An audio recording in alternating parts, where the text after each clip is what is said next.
الله الرحمن الرحيم. السلام عليكم ورحمة الله وبركاته. الحمد لله الذي جعل إيمانا وتقوانا وجعل الظلمات إلى النور. اللهم صل وسلم على سيدنا محمد وعلى آله وأصحابه أجمعين. وقال تعالى في كتاب الكريم: أعوذ بالله من الشيطان الرجيم. بسم الله الرحمن الرحيم. يرفع الله الذين آمنوا منكم والذين أوتوا العلم درجات. وقال رسول الله صلى الله عليه وسلم: من أراد علم فعليه بالعلم ومن أرادهما فعليه بالعلم ومن أرادهما فعليه بالعلم. صدق الله العظيم وصدق رسول الله الكريم ونحن على syahid minasyakirin walhamdulillahi rabbil alamin. Rekan-rekan saga yang dimuliakan Allah Subhanahu wa taala, alhamdulillah, ucapan syukur senantiasa kita panjatkan kehadirat Allah Subhanahu wa taala atas segala limpahan rahmat, karunia, hidayah, inayah, dan alhamdulillah kita semua insyaallah dalam keadaan sehat walafiat. Selawat dan taslim kita aturkan kepada baginda Rasulullah sallallahu alaihi wasallam atas jasa perjuangan beliau. Hari ini kita bisa mengenal Islam karena jasa dan perjuangannya. Mudah-mudahan kita umatnya senantiasa mengamalkan apa yang dibawa olehnya. Dan insya Allah jaminannya adalah syafaatnya di kemudian hari, di hari kiamat. Rekan-rekan saga yang dimuliakan Allah Subhanahu wa taala, ketika Rasulullah SAW memberikan pesan kepada kita, kepada umatnya, untuk senantiasa melaksanakan apa yang dititipkan beliau kepada kita. Ada 3 pesan yang senantiasa kita harus melaksanakan dalam kehidupan kita sehari-hari. Apa pesannya? Pesan yang pertama adalah ilmu pengetahuan. Ilmu pengetahuan adalah mempermudah manusia atau mempermudah umat untuk senantiasa melaksanakan sesuatu. Dengan ilmu maka kita akan menjadi mudah. Kalau tidak ada ilmu sulit. Bagaimana bisa kita bekerja dengan baik kalau tidak didasari dengan ilmu pengetahuan? Begitupun dalam beribadah. Bagaimana mungkin ibadah kita akan diterima oleh Allah Subhanahu wa taala kalau tidak didasari dengan ilmu pengetahuan agama? Inilah pesan yang disampaikan oleh Allah Subhanahu wa taala dalam surat Al-Mujadilah ayat 11. Allah Subhanahu wa taala mengatakan, yarfa'illahu alladzina amanu minkum walladzina utul ilma darajat. Allah akan mengangkat derajat orang-orang yang memiliki ilmu pengetahuan. Orang yang memiliki pengetahuan akan diangkat derajatnya ketika ilmu pengetahuannya itu bermanfaat bagi dirinya. Karena ada juga orang yang memiliki ilmu pengetahuan namun disalahgunakan ilmu pengetahuan itu sehingga dapat menghancurkan dirinya dan orang lain. Inilah yang tidak dikehendaki Allah Subhanahu wa taala. Orang yang demikian maka ilmunya tidak memiliki keberkahan, tidak diangkat derajatnya oleh Allah Subhanahu wa taala. Kata baginda Rasulullah sallallahu alaihi wasallam di dalam hadisnya dijelaskan bahwa man arada dunya fa'alaihi bil ilmi wa man arada al-akhirat fa'alaihi bil ilmi wa man aradahuma fa'alaihi bil ilmi. Barang siapa menginginkan kekayaan, menginginkan kebahagiaan di dunia, maka didasari dengan ilmu pengetahuan. Begitupun ingin mendapatkan kebahagiaan akhirat, kata baginda Rasul, maka harus didukung dengan ilmu pengetahuan. Barang siapa yang ingin kebahagiaan di dunia dan di akhirat, maka kata baginda Rasul, lagi-lagi ilmu pengetahuan. Rekan-rekan saga yang dimuliakan Allah Subhanahu wa taala, maka kemuliaan seseorang ketika memiliki ilmu pengetahuan kemudian dia laksanakan, maka dia akan mendapatkan keridhaan Allah Subhanahu wa taala. Wabil khusus ilmu pengetahuan agama. Kita harus banyak belajar agar supaya ibadah kita berkualitas. Kenapa bisa berkualitas? Karena didukung dengan ilmu pengetahuan. Kita sholat didasari dengan ilmu tentang sholat. Kita bekerja didasari dengan ilmu tentang muamalah. Bagaimana berinteraksi antara satu dengan yang lain. Tidak ada kecurangan, tidak ada kebohongan. Tidak ada penipuan di dalamnya. Kenapa demikian? Kalau dia memiliki ilmu pengetahuan untuk mendapatkan keberkahan, maka dia tidak akan melakukan hal demikian. Rekan-rekan saga yang dimuliakan Allah Subhanahu wa taala, inilah pesan baginda Rasulullah SAW. Maka ketika kita memiliki ilmu pengetahuan, maka kita akan mendapatkan kemudahan di dunia dan kemudahan di akhirat. Yang kedua, kata baginda Rasulullah SAW, ketika ingin mendapatkan kemudahan di dunia dan di akhirat, maka dibutuhkan kesopanan, dibutuhkan akhlak yang baik, akhlakul karimah.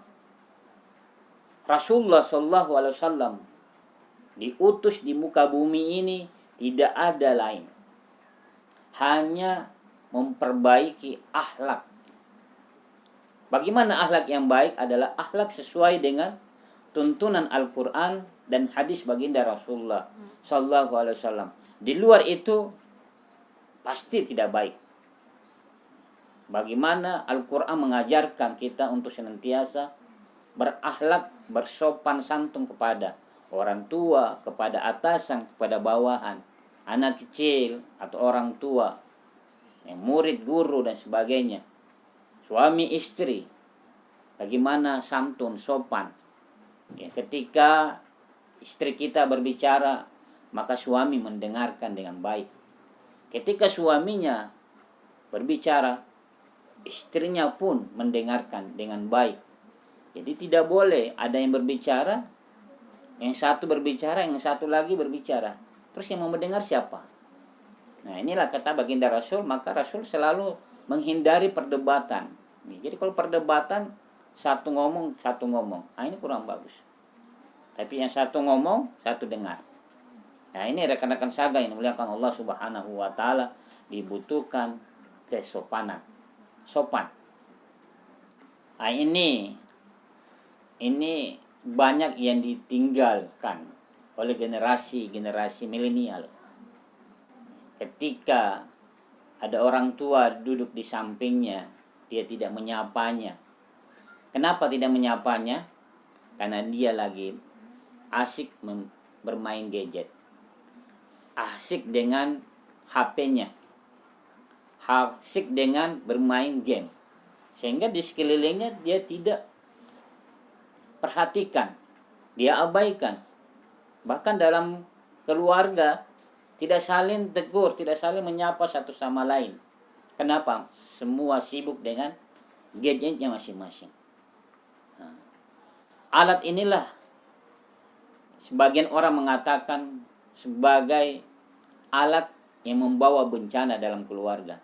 Tapi alat ini juga lah yang membuat orang bahagia di dalam keluarga atau di dalam kehidupan sosial. Bagaimana alat ini digunakan dengan hal yang positif. Jadi bukan alatnya yang salah, tapi cara menggunakan alat itu kadang yang salah. Ya, rekan-rekan saga yang dimuliakan Allah Subhanahu wa taala, maka dibutuhkan kesopanan, dibutuhkan akhlak yang baik, akhlakul karimah. Wa ma bu istiwutami makarimal akhlak. Kata baginda Rasul, tidaklah aku diutus di muka bumi ini hanya untuk menyempurnakan akhlak yang baik. Rekan-rekan saga yang dimuliakan Allah Subhanahu wa taala, yang ketiga, pesan baginda Rasul yang kita harus peroleh agar kehidupan kita menjadi mudah, menjadi bahagia, enjoy dan sebagainya adalah kesolehan individu dan kesolehan bersosial. Ini yang dibutuhkan. Jangan sampai kita hanya berfokus pada diri kita sendiri. Kesolehan individu. Ketika kita sholat, kita tidak peduli di lingkungan kita orang yang tidak sholat. Kita mengatakan, wah, yang penting saya selamat. Hati-hati ucapan seperti ini. Di hari kemudian, ketika kita sholat, kemudian kita tidak mengajak saudara kita yang sholat, maka hari kemudian kita akan dituntut orang yang kita tidak ajak sholat. Kenapa kita dituntut? Karena dia ingin selamat juga, mengkambing hitamkan kita, menyalahkan kita.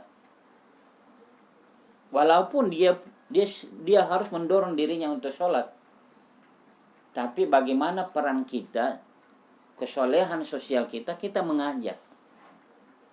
Ada yang tidak bagus di dalam pekerjaan.